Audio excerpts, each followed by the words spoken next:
મારા સાથી વક્તા સંધ્યાબેન ભટ્ટ, રમેશ તન્ના, જેમણે જય ભીખુના પુસ્તકનો હિન્દી અનુવાદ કર્યો છે એવા શ્રી રજનીભાઈ શાહ, ઓમ કોમ્યુનિકેશનના મનીષભાઈ અને સ્વજનો. નામ લેવા બેસું તો ઘણી મુશ્કેલી છે, એટલે આપ સૌ પ્રત્યે આદર સાથે મારી વાતનો પ્રારંભ કરું છું. એમ લાગે ક્યારેક કે સમાજમાં હોય કે સાહિત્યમાં હોય કંઈક સિંહોની વસ્તી ઓછી થતી જાય છે. એ જમાનો હતો કે જ્યારે અમે સાહિત્યના એ સિંહોને જોયા હતા. એમની મસ્તી, એમની ગર્જના, એમનું પરસ્પરનો સ્નેહ, આ સઘળી વસ્તુઓ એવી છે કે એમ લાગે કે એ સમય જ જાણે વીતી ગયો એવું ક્યારેક અહેસાસ થાય છે. એનું કારણ એ કે આ સાહિત્યકારો એ સાહિત્યની સાથે એમના જીવનમાં પણ એટલા જ ઉદાર, પ્રેમાળ, લાગણીશીલ અને પરસ્પર એકબીજા સાથે સ્નેહ ધરાવતા હતા. જય ભીખુના એક શાયરીના પુસ્તકમાં, આપ જાણો છો એ ઈંટ અને ઇમારતમાં શાયરી લખતા, એ શાયરીના પુસ્તકમાં પહેલે પાને એમણે લખેલું કે મરના ભલા હૈ ઉસકા જો જીએ અપને લીએ, मरना भला है उसका जो जिए अपने लिए, जीता है वो जो मर चुका इंसान के लिए. आज ये एमनो भाव હતો, मर चुका इंसान के लिए. અને આજે હવે વરસાદની થોડોક માહોલ જાણો છે ત્યારે મને એક એમના જીવનનું સપ્તરંગી મેઘધનુષ જોવાનું મન થાય છે. પહેલી વાત, એ સરસ્વતીના પૂજારી હતા. એવા પૂજારી કે જેણે સતત 40 વર્ષ સુધી સાધના કરી અને પુષ્કળ પ્રવાસો ખેડ્યા. એમણે એક સમયે વાઘ સાથેના મુકાબલાની વાત લખેલી. શિવપુરી એટલે કે ગ્વાલિયર એટલે કે મધ્યપ્રદેશથી છે કલકત્તા ગયા હતા પરીક્ષા આપવા માટે. તર્કભૂષણની પરીક્ષા, તર્કતીર્થની પરીક્ષા, અને સંસ્કૃત ભાષામાં એમણે ખૂબ એ રીતે ઊંચી પદવી પ્રાપ્ત કરી હતી. એ જમાનામાં જેને અનુસ્નાતક પદવી કહેવાય એવી પદવી હતી. એમણે એકવાર વાઘનો ભેટો થયેલો અને એમને જ્યારે એ કથા લખી ત્યારે કોઈ એમ લખ્યું કે આ બધું તો કલ્પના લાગે છે, તમે ક્યાંથી વાઘનો ભેટો થયો?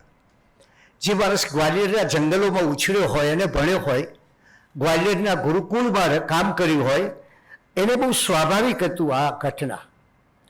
એમણે ઇતિહાસમાં ખૂબ રસ, સંસ્કૃતમાં પણ એટલો જ રસ. સંસ્કૃતમાં એમણે પોતે પ્રેમભક્ત કવિ જયદેવ જે લખ્યું એ તમને એમ લાગે કે જેના ઉપર કવિ સુંદરભાઈ પણ ખૂબ જેની પ્રશંસા કરી હતી, કે તમને લાગે કે આ કોઈ સંસ્કૃતના ભાગેશભાઈ કોઈ મોટા વિદ્વાન હોય એવો એક અનુભવ થતો. અને એ રીતે એમણે એમના જીવનમાં જે શરૂઆત કરી એ બે રીતે કરી. એક ઇતિહાસથી અને બીજો જૈન સાહિત્યના અભ્યાસથી. એમણે જૈન સાહિત્યનો ઘણો ઊંડો અભ્યાસ કર્યો અને એને પરિણામે જરા એમણે કેટલું કામ કર્યું એ જોઈએ તો 20 નવલકથાઓ, 24 વાર્તા સંગ્રહો, 43 બાળ સાહિત્યના પુસ્તકો, 24 ચરિત્રો, 3 નાટકો, વિદ્યાર્થી વાચનમાળા, જે વાચનમાળામાં લગભગ 15 થી 20 જેટલી પુસ્તિકાઓ હોય એવી વિદ્યાર્થી વાચનમાળા, સર્વોદય વાચનમાળા, સદવાચન શ્રેણી, આમ કુલ ગણીએ તો એમણે 300 જેટલા પુસ્તકો લખ્યા. આ 300 પુસ્તકો કઈ રીતે લખ્યા એની મજા એ છે કે એમના જીવનમાં પહેલેથી જ એક લેખન પ્રત્યેનો પ્રેમ. ગ્વાલિયર પાસે શિવપુરી જંગલોની વચ્ચે આવેલું એક ગુરુકુળ, એમાં એ અભ્યાસ કરે ત્યારે એમણે એમના ગુરુને કહ્યું કે મારે સરસ્વતીચંદ્ર વાંચવું છે. જૈન ગુરુકુળ હતું, આ પુસ્તક મેળવવાની મુશ્કેલી, એટલે એમણે પછી શરત કરી કે હું તમારું જીવન ચરિત્ર લખી આપું પણ મને ગુજરાતમાંથી આ સરસ્વતીચંદ્ર નવલકથા લઈ આવો. અને એમણે એમનું ચરિત્ર લખ્યું અને સરસ્વતીચંદ્ર કદાચ એમનો ધીરે સમય જતાં એક આદર્શ બની ગયો. એ કહેતા લખતી વખતે કે મારા લેખન પાછળ કોઈને કોઈ આછી પાતળી વિચાર શ્રેણી રમતી રહી છે. એ કોઈ વિચાર જાગે એટલે કે ઐતિહાસિક હોય, સામાજિક હોય, પૌરાણિક હોય, આ બધામાં એમણે આ ભાવ જોયો છે. જૈન કુટુંબ 21 વર્ષની ઉંમરે શિવપુરી, મેં આપણે કહ્યું તેમ ગ્વાલિયર પાસે આવેલું ગુરુકુળ, ત્યાંથી અભ્યાસ કરીને અહીંયા આવ્યા અને વિચાર કર્યો કે શું કરવું. અહીંયા એક હઠેસિંહનું દેરાસર છે, એ દેરાસરની બહાર એક ઓટલો છે, ત્યાં બેસીને વિચારવા લાગ્યા. 21 વર્ષનો યુવાન, ગૃહસ્થીની શરૂઆત, શું કરું? જૈન છે, આજુબાજુ બધા સુખી વેપાર કરનારી વ્યક્તિઓ હતી, બધા જે પરિચિતો હતા એ બધા સગાવાલા. કોઈ સાહિત્ય પ્રેરક વાતાવરણ નહોતું. અને એ સમયે એમણે નક્કી કર્યું કે મારે લેખન પર મારું જીવનનો નિર્વાહ કરવો છે. એ જમાનો હતો કે જે સમયે લોકોને પોતાનો લેખ છપાવવા માટે સામેથી પૈસા આપે ત્યારે લેખ છપાતો, અખબારોમાં ને ખાસ કરીને સામયિકોમાં. એ સમયે એમણે નક્કી કર્યું કે હવે મારે લેખન તો સ્વીકાર્યું, હવે કયું નામ રાખવું? એટલે એક નામ વિચાર્યું, ભિક્ષુ સાયલાકર. ભીખુ એ એમનું હુલામણું નામ હતું, મૂળ ભીખો હતું. એ જમાનામાં બાળકો જીવતા નહીં એટલે પછી માં આવા નામો રાખતી, તો એ ભીખો હતું. એમાંથી એમને ભિક્ષુ સાયલાકર, સાયલા એમનું વતન એટલે ભિક્ષુ સાયલાકર એવું એક નામ રાખ્યું. એક બીજું નામ રાખ્યું વીર કુમાર. પોતાને એક જે જવામર્દ અને એક કદમ આગે જેવી એક વીરતાની શ્રેણી લખેલી મનમાં ગુંજતી હતી એટલે વીર કુમાર નામ રાખ્યું. અને એમને ત્રીજું નામ રાખ્યું જય ભિક્ષુ. આ 3 નામથી 3 જગ્યાએ પોતાના લેખો મોકલ્યા. અને જય ભિક્ષુ નામથી જે લેખ મોકલેલો એનો પુરસ્કાર આવ્યો. એટલે જય ભિક્ષુ નામે એમણે પછી શરૂ કર્યું. અને એ જય ભિક્ષુ નામે, જય ભિક્ષુની પાછળ મારા માતુશ્રીનું નામ જયાબેન હતું અને મારા પિતાનું નામ મેં તમને કહ્યું તેમ ભીખાલાલ હતું. એટલે ભીખાલાલમાંથી ભિક્ષુ થયું, જયાબેનમાંથી જય થયું અને જય આગળ રાખ્યો એમણે, પાછળ નહીં, પત્નીને આગળ જય ભિક્ષુ નામ રાખ્યું. આ પહેલું કદાચ કોઈ ભાગ્ય જેવા એકાદ તમને ઉપનામ મળતા હશે ગુજરાતી સાહિત્યમાં કે જ્યાં દાંપત્યનું પ્રગટીકરણ આ રીતે થયું હોય. એ માનતા કે જે કંઈ મળે છે ને, એમને એક બહુ ખુમારી હતી, બહુ ખુમારીવાળું વ્યક્તિત્વ હતું. એટલે મને કહે કે જે કંઈ મળે છે ને સરસ્વતીનો કૃપા પ્રસાદ છે. અને એમનો ષષ્ઠી પૂર્તિ સમારંભ જે કલકત્તામાં યોજાયો ત્યારે એમણે એ સમારંભના જે વડીલ હતા મણિલાલ શેઠ, એમને 21/3/68 રોજ એક પત્ર લખ્યો. હું તો બહુ સામાન્ય પ્રકૃતિનો માણસ છું, મારામાં જે કંઈ છે તે માતા સરસ્વતીની કૃપા છે.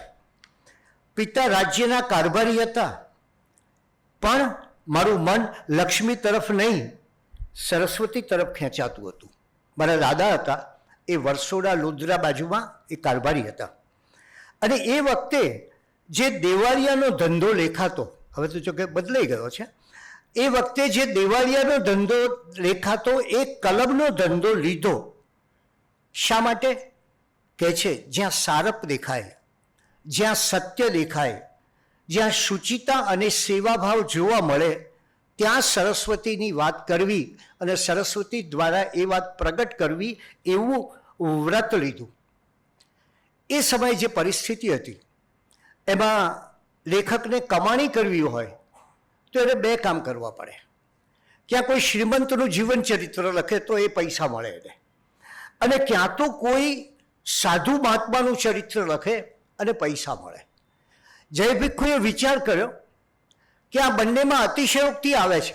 કોઈ સામાન્ય સાધુ હોય પણ તમને જ્યારે લખવાનું કહે ત્યારે તમારે એવું લખવું પડે કે આગમના જ્ઞાતા છે, આવા છે, તેવા છે, એ રીતે. ત્યારે એમને આવી ઘણા લોકોએ કહ્યું, ત્યારે એમને સ્પષ્ટ કહ્યું કે મેં ભલભલા ચમરબંધીઓને આ માટે ના સુનાવી દીધી. મેં ના પાડી કે મારી કલમ આને માટે હું ઉપયોગમાં નહીં લઉં. કલમમાં તે જ રહે તે માટે દયા કે દાનનું કંઈ પણ સ્વીકાર્યું નથી. ને આજે ખૂબ મોજમાં છું, ખૂબ કીર્તિ મળી છે ને જોઈએ તેટલું દ્રવ્ય આવીને મળ્યું છે. એક સભામાં એમણે કહ્યું કે હું કોઈનો પણ આભાર માનું તો સરસ્વતીનો માનું છું, જેણે મને, તમે જુઓ કેવી ખુમારી છે, જેણે મને રાજા જેવું માન અને શ્રીમંત જેવું સુખ આપ્યું છે. એમને 4 ગ સાથે દોસ્તી, વારંવાર ગની દોસ્તીની વાત કરે. એક છે ગૌરીશંકર, એટલે કે ધૂમકેતુ. ધૂમકેતુ સાહેબ સાથે ખૂબ ગાઢ સંબંધ, અને બંને મળે અને જે એકબીજાની મસ્તીની વાતો કરે. પેલા બ્રાહ્મણની ટીકા કરે જય ભીખુ, અને ધૂમકેતુ પછી જૈનની ટીકા કરે. અને પછી ક્યારેક આવા બહુ મોજ હોય. એકવાર ધૂમકેતુ જમવા આવેલા, બધા જમવા બેઠા. ધૂમકેતુ સાહેબ શ્રીખંડ નહીં ખાતા, એટલે એમણે ના પાડી કે હું તો કઢી લઈશ, શ્રીખંડ નહીં લઉં. પછી ધૂમકેતુએ શું કર્યું, કઢીના એટલા બધા વખાણ કર્યા ને કે હા શું સરસ થઈ છે, અદ્ભુત છે, આવી તો મેં જિંદગીમાં ખાધી નથી. એટલે બધાએ કઢી મંગાવી, શ્રીખંડ બાજુ રહી ગયો. એટલે આવી વસ્તુ, આવી બધી મોજ મજા એ લોકો વચ્ચે સતત ચાલતી રહેતી હતી. એટલે એક એ ગૌરીશંકર અર્થાત ધૂમકેતુ સાહેબ. બીજું ગુર્જર ગ્રંથ રત્ન કાર્યાલય, એમના જીવનમાં ઘણો મોટો ફાળો એ ગુર્જર ગ્રંથ રત્ન કાર્યાલયનો છે. એમણે જે લેખન શરૂ કર્યું અને પુસ્તકોનું લેખન કર્યું, એ પછી શારદા મુદ્રણાલય જ્યાં જય ભીખુ બેસતા, એ સાથે ગોવિંદભાઈ અને બધા જ આખા પરિવાર સાથે છેક મનુભાઈ સુધી. મનુભાઈને મને યાદ છે, જય ભીખુ રાજ કપૂર કહેતા હતા, યાદ આવે છે એટલે કહું છું મનુભાઈ. એટલે ગુર્જર ગ્રંથ, ગુજરાત સમાચાર એ ત્રીજું એમનું. અને એ રીતે એ હંમેશા કહેતા કે ગૌરીશંકર, ગુજરાત સમાચાર, ગુર્જર ગ્રંથ રત્ન કાર્યાલય, અને ચોથી વાત એ ગુરુવાર એમને બહુ ગમતો. એમણે જ્યારે ઈંટ અને ઇમારત શરૂ કર્યું ત્યારે પણ એમણે ગુરુવારથી શરૂ કર્યું. અને એ પછી ટેબલ પર બેસે, એ જમાનામાં પેન હતી પણ કલમ રાખતા, અને મોતીના દાણા જેવા અક્ષર લખતી વખતે એમને પૂર્ણ શાંતિ જોઈએ, નીચે પણ અવાજ ન થાય. મારી મા એટલે કે જયાબેન એટલું બધું ધ્યાન રાખે કે કોઈ આવે ને તો એને જરાક બાજુએ લઈને બહાર રહી જઈને વાત કરે, એમને શાંતિ જોઈએ. કોઈ પણ વિષય ઉપર લખે તો પુષ્કળ અભ્યાસ કરે. એમણે વિક્રમાદિત્ય હેમુ નામનું પુસ્તક લખ્યું. આ વિક્રમાદિત્ય હેમુ ભૂલાઈ ગયેલો.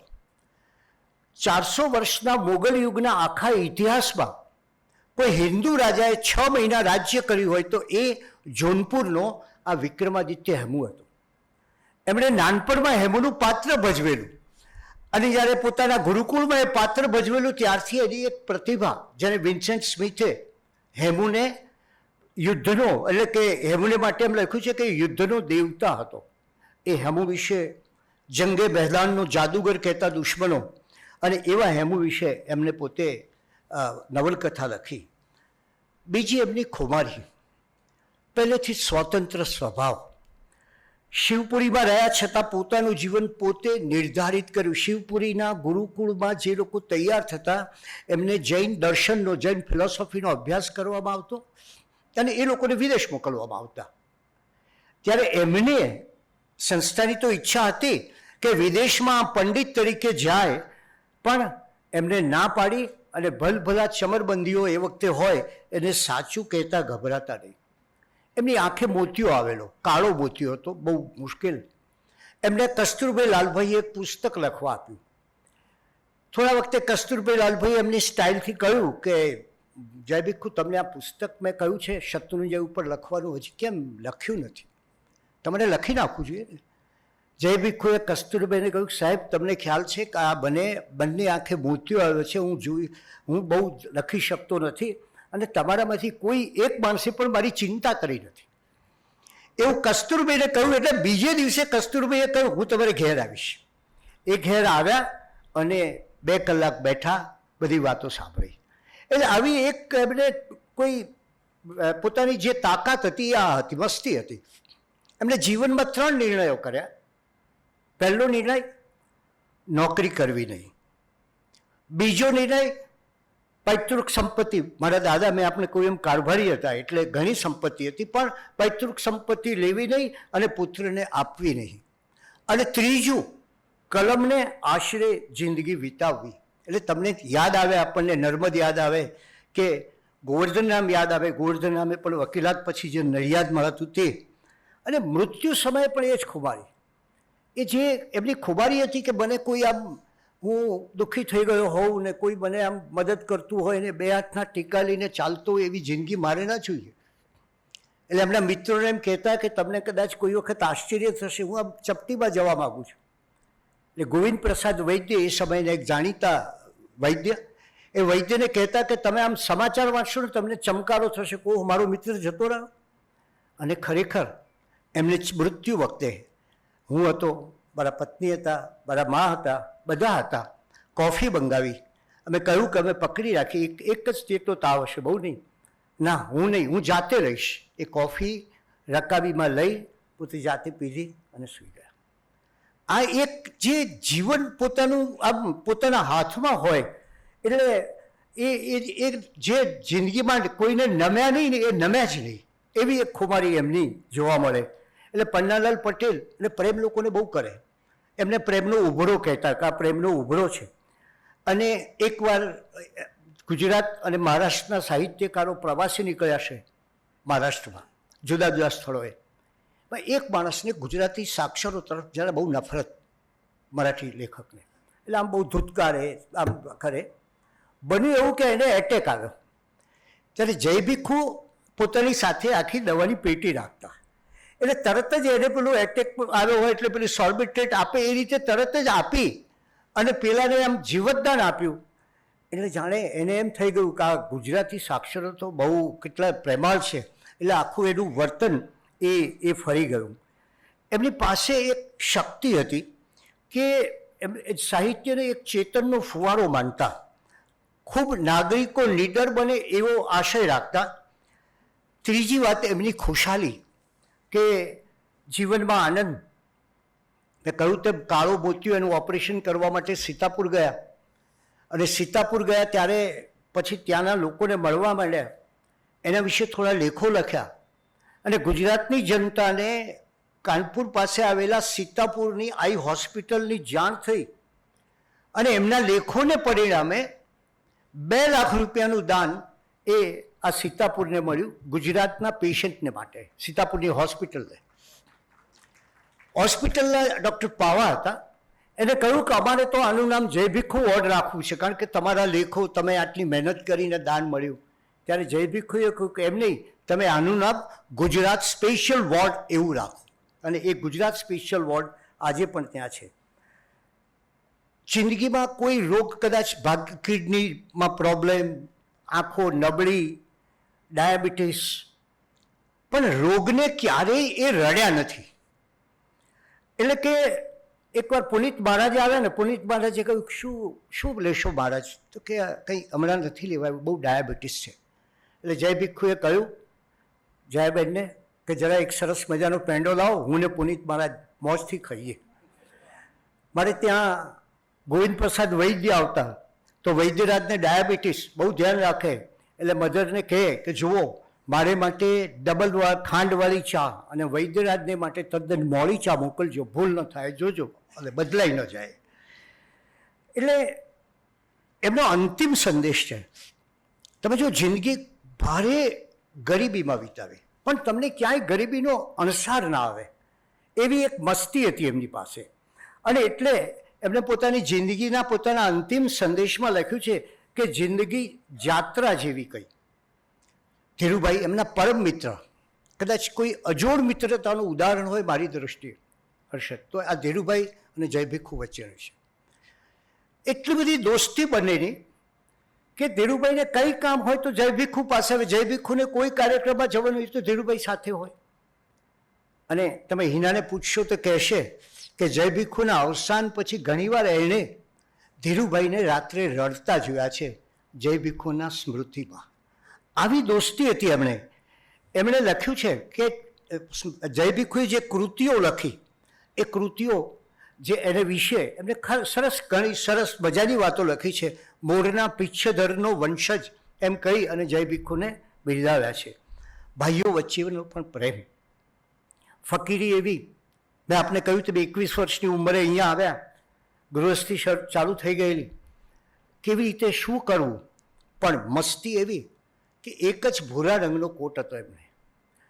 અને જાય પોતે, એટલે બધા મિત્રો પૂછે કે જય ભીખુ રોજ ભૂરા રંગનો કોટ પહેરી આવો છો તમે, કોઈ બીજો? અરે શું કરું, કે એક જ રંગના કાપડના 3 કોટ સીવડાવ્યા, એટલે હું શું કરું? હવે હતો એક જ કોટ, એ સાંજે આવે એટલે મારી માં લે, એને ધુએ, સવારે ઇસ્ત્રી કરીને પહેરે. પણ કોઈ ગરીબી, કોઈ મસ્તી જે છે, ફકીરી છે, એ ક્યારેય ફરિયાદ નહીં. એમને 60 વર્ષ થયા. એમના મિત્રો બધા નક્કી કર્યું કે આપણે આ જય ભીખુને 60 વર્ષ થયા, આંખો નબળી છે, આવી તબિયત છે, હવે આપણે થોડી કંઈક થેલી તૈયાર, એમને સન્માનની થેલી કરવી જોઈએ. એટલે કેલાલ એમને કહ્યું કે તમે કહેશો એટલી રકમ હું આપું. એક શાંતિ પ્રસાદજી મહારાજ એમણે કહ્યું, બીજા ઘણા શ્રેષ્ઠીઓએ કહ્યું, ગુર્જરે પણ કહ્યું, આ બધા લોકોએ કહ્યું. ત્યારે રકમ તો એકઠી થઈ, પણ કહે કોણ જય ભીખુને? એટલે માંડ શાંતિદાસજી મહારાજ જે જામનગરના હતા, બહુ મોટા મહંત, એમને જરા ગભરાતા કહ્યું કે અમે એક થેલી 2 લાખ રૂપિયાની તૈયાર કરી છે ને તમને અર્પણ કરવી છે, એટલું તમે રાખો. ફાધરે એક જ વાક્યમાં જવાબ આપ્યો કે મહારાજ, સિંહ કદી ખડ ખાય ખરો? છેવટે એમને તો ના પાડી, રકમ ભેગી થઈ ગયેલી, હવે કરવું શું? એટલે એમણે કહ્યું કે આપણે એક ટ્રસ્ટની રચના કરીએ. અને કેલાલે આગ્રહ રાખ્યો કે આ ટ્રસ્ટમાં બીજું કંઈ નહીં પણ તમારું નામ હોવું જોઈએ. એટલે જય ભીખુ સાહિત્ય ટ્રસ્ટની રચના કરી.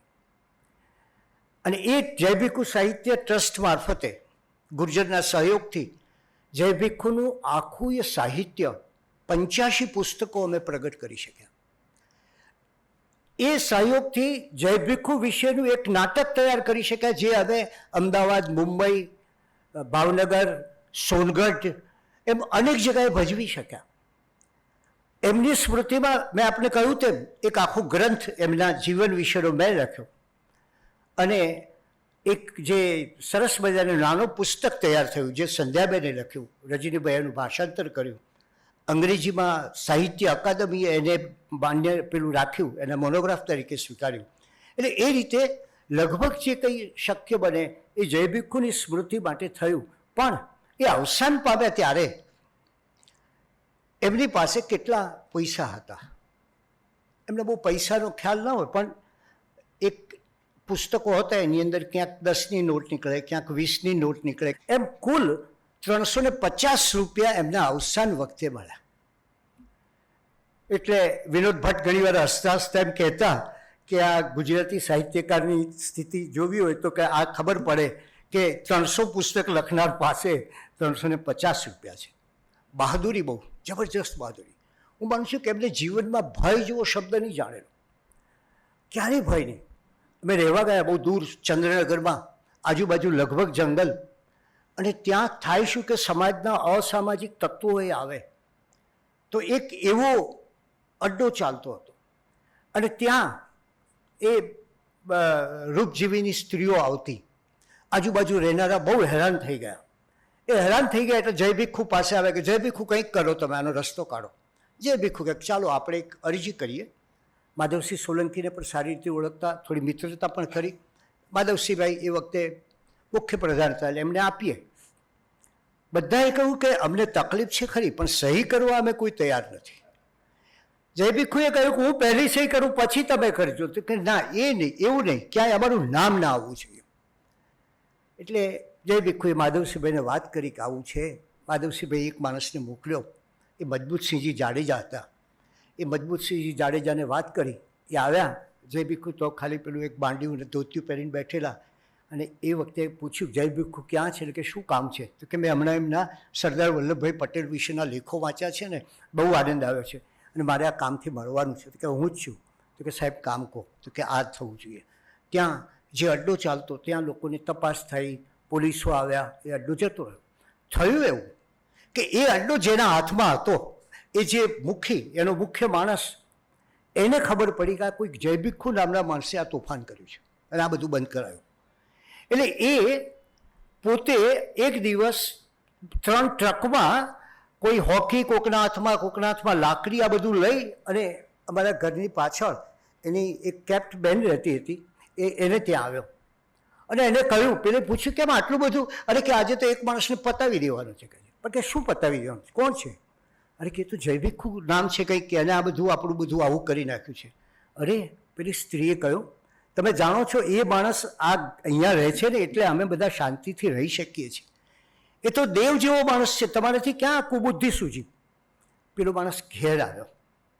હંમેશા એ ઘરમાં આવે એને સોફા ઉપર બેસાડે અંદર, પણ એને બહાર બેસાડ્યો અને કહ્યું, બોલ ભાઈ, શું નામ છે તારું? કે હું ફલાણો મુખી. એમ? તો કે તું તો માખીની માફક માણસને મારી શકે છે ને? ના ના સાહેબ, એવું નથી કહી, મારી ભૂલ થઈ ગઈ અને તમારો જોડો અને મારું માથું તમે માફ કરજો મને. પણ સાથે મારી એક રિક્વેસ્ટ છે કે મારે ત્યાં એક ઘરનું વાસ્તુ છે, એમાં તમારે આવવું પડશે. જય ભીખુ આવીશ. એટલે અમે બધા ગયા તો અમદાવાદના બધા જ જાણીતા લોકો આજુબાજુ ફરતા હોય અને વાસ્તુમાં ગયા અને પેલી બહેને ખૂબ આદરપૂર્વક ને ખૂબ લાગણીથી જય ભીખુ સાથે વાત કરી. આવા તો એક અનેક પ્રસંગો છે. કેલાલની સામે એક માણસે કાવતરું કર્યું અને જે લેડી કટિંગ કરે એ લેડી કટિંગ વખતે એ જે એમની જે છરી પડતી હોય ત્યારે ઉપરથી બોલ્ટ ઢીલા કરી દીધા. કેલાલે નક્કી કર્યું કે હવે મારે જિંદગીમાં શો નથી કરવો. એના જ જે આસિસ્ટન્ટે આ કર્યું. કલકત્તા ગયા અને એમના ફાધરને કહ્યું, અને બહુ સરસ વેપારમાં કુશળ, ત્યાં તો સાડીના બુટી એમની દુકાનો, એટલે એમના ફાધરને કહ્યું કે હું કરવાનું નથી કશું. ત્યારે જય ભીખુએ એને લખ્યું, કાગળો લખ્યા કે આપણા સમાજમાં શ્રેષ્ઠીઓ થાય છે, પૈસાદાર થાય છે, પણ તારા જેવો કલાકાર કોઈ થતો નથી. તું કલાકાર છે, તારી કલા પ્રગટ કર. આવ અમદાવાદમાં થયું હોય તો તું આવ અમદાવાદમાં છે. આપણે અમદાવાદમાં આ પ્રયોગ કરીએ. અને કેલાલે પોતાને ફરી પાછા આવ્યા, પ્રયોગ શરૂ કર્યો. અને મને યાદ છે કે કેલાલના એ પ્રયોગ વખતે અહીંયા રાજુબેન બેઠા છે, એમની બાજુમાં એક નાનું કાકા રહેતા હતા. એ નાનુભાઈ શાસ્ત્રી અને જય ભીખુ બંને પહેલી રૂમમાં બેઠા હોય. અડધો પ્રયોગ ચાલુ થાય, બધું બરાબર થઈ જાય, પછી એ જાય. આવી એમની એક ભાવના હતી. 500 માઇલનો એમને મુંબઈ આગ્રા રોડ પર તો પ્રયાસ કર્યો હતો. અમીરી એવી કે મહારાજા કૃષ્ણકુમારસિંહજીને મળવા જાય અને જે ભાવ બતાવે એવો જ અમારા એક નાના પગીની સાથે પણ ભાવ. બસમાં જાય, નાસ્તો હોય અને આમ ખાવા પીવાનું બધું ઘણું હોય એમની સાથે તો. એટલે અમે જ્યારે સીતાપુર ઓપરેશન માટે ગયા એમનું, ત્યારે લગભગ 33 મુદ્દાઓ હતા અમારી પાસે. એટલે બધી જ વસ્તુઓ સાથે હોય, જમવાની, ભોજનની, રાંધવાની, જે કંઈ હોય. એ બસમાં બેઠા હોય તો ડ્રાઈવરની પહેલાં ચિંતા કરે અને પોતે કંઈક લે. કોઈ પ્રવાસ કરતી વખતે તો ડ્રાઈવરને પહેલાં કહે કે તું લે. એટલે ધીરુભાઈએ બહુ સરસ લખ્યું છે કે જેની સાથે બે આંખનો પણ સંબંધ છે એને માટે કંઈક કરી છૂટવું, એવી સદભાવના એમનામાં હંમેશા રહેતી.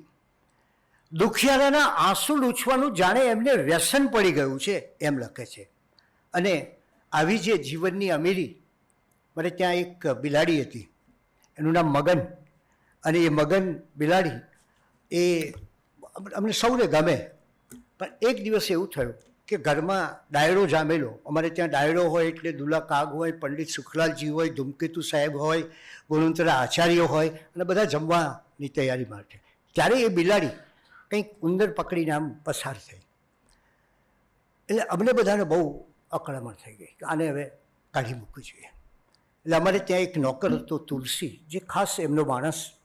એ તુલસીદાસને કહ્યું કે આ બિલાડીને આપણે મૂકી આવીએ. આ બિલાડીને અમે સાબરમતી નદીની રેતમાં એ તુલસીદાસ મૂકી આવ્યા. જય ભીખુ 12:30 જમવા બેસે. એ જમવા બેસે ત્યારે બિલાડી બાજુમાં આવે, એમના પગને સીધ પંપાડે ને પછી ત્યાં દૂધ ને ભાત મૂકે. એ દિવસે જમવા બેઠા પેલી બિલાડી નહોતી, જમી ન શકે. અમને કહે કે ગમે તે થાય, તમે બિલાડી લાવો પછી જ હું જમી શકીશ, નહીં તો નહીં જમી શકું. અમે બધા નદીની રેતમાં ખૂંદીને એ બિલાડીને શોધી લાવ્યા. એ બિલાડી આવી અને પછી એમણે પોતે એ બિલાડી આવ્યા પછી એટલો બધો આનંદ થયો કે એમનું જે પુસ્તક બહાર પડવાનું હતું એને અર્પણ કર્યું પ્રિય બિલાડી મગનને. એ આપણા કવિ અનિલ જોશી, એ અનિલ જોશીને મેટ્રિક પાસ થઈને કોલેજમાં એમને પ્રવેશ લીધો. એ સમયે એમની જીભ બહુ અચકાતી અને એનું બહુ ટેન્શન રહે. એટલે અનિલ જોશીના માતા રતિકુમાર વ્યાસના અનિલભાઈ સગા થાય. એટલે અનિલ જોશીના માતાએ બાલાભાઈની સલાહ લીધી કે આ છોકરાનું શું કરવું, આ જીભ એની થોથવાય. એટલે જય ભીખુએ કહ્યું કે 2 કામ કરો. એક એને અક્કલ ગરો ખવડાવો અને બીજું કામ એ કરો કે મોરબીની પાસે પેલું જે રફાળેશ્વરની જગા છે ત્યાં જઈને એને કહો બૂમો પાડે, જોર જોરથી બૂમો પાડે.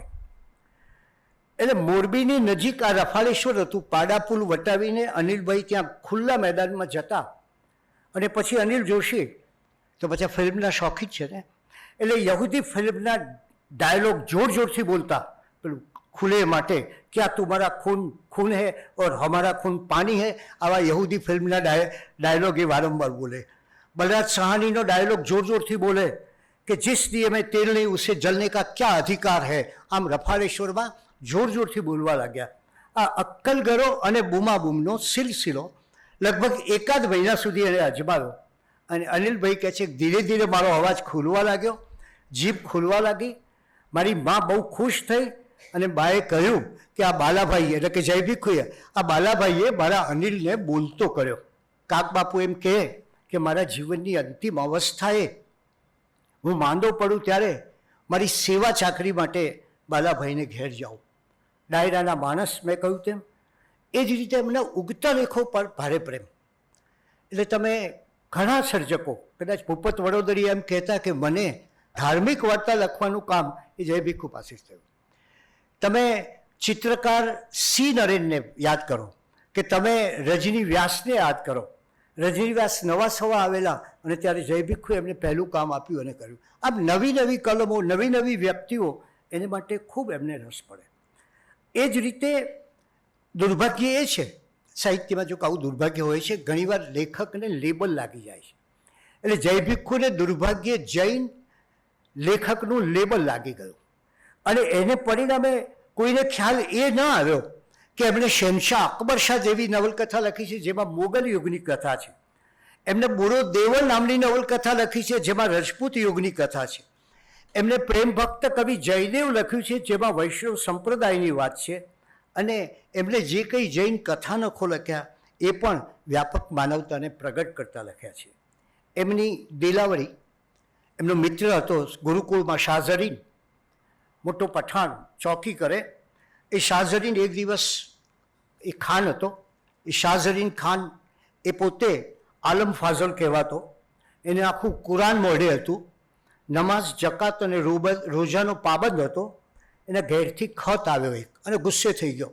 આ બંનેની બહુ મિત્રતા હતી. જય ભીખુને ગઝલનો શોખ ત્યાંથી લાગુ પડેલો. એટલે એક આમ ગુસ્સે થઈ ગયો કે શું થયું, તો કે બે દીકરી ઉપર એની ત્યાં એક દીકરો હતો અને એના દીકરાને એના શાળાએ પેલી બંદૂક જરા જોતા તપાસતા વીંધી નાખ્યો. એટલે શાહઝરીને કહ્યું કે હું આ મારી સાયકલ વેચી નાખું છું, અને વેચી પણ દીધી અને કહ્યું કે હું મારે ગામ જાઉં છું અને મારે ત્યાં તો નિયમ એવો છે કે મારે તો હું લડી નહીં શકું, કારણ કે મારા ઈમાનમાં એવું લખ્યું છે કે મોત સામે નારાજી પ્રગટ કરવી એ ગુનેગારી છે. આ તો ખુદાએ આપેલી વાત છે, પણ મારા શાળાને તો હું નહીં છોડું. અને એ સમયે જય ભીખુએ કહ્યું કે જો એક કામ કર, તું જા, તારા શાળા પાસે જા, એને ખૂન કરવું એ તો કરજે, પણ એક કામ કરજે કે પહેલાં તારી પત્નીને પૂછજે કે એને મારી નાખો કે ના મારી નાખો. જો તારી પત્ની કહે તો તું ચોક્કસ એને મારી નાખજે. એની પત્નીએ કહ્યું કે ના ના, અમારો ભાઈ છે, ગમે તેમ દીકરો તો ગયો, આ ભાઈને નથી જવા દેવો.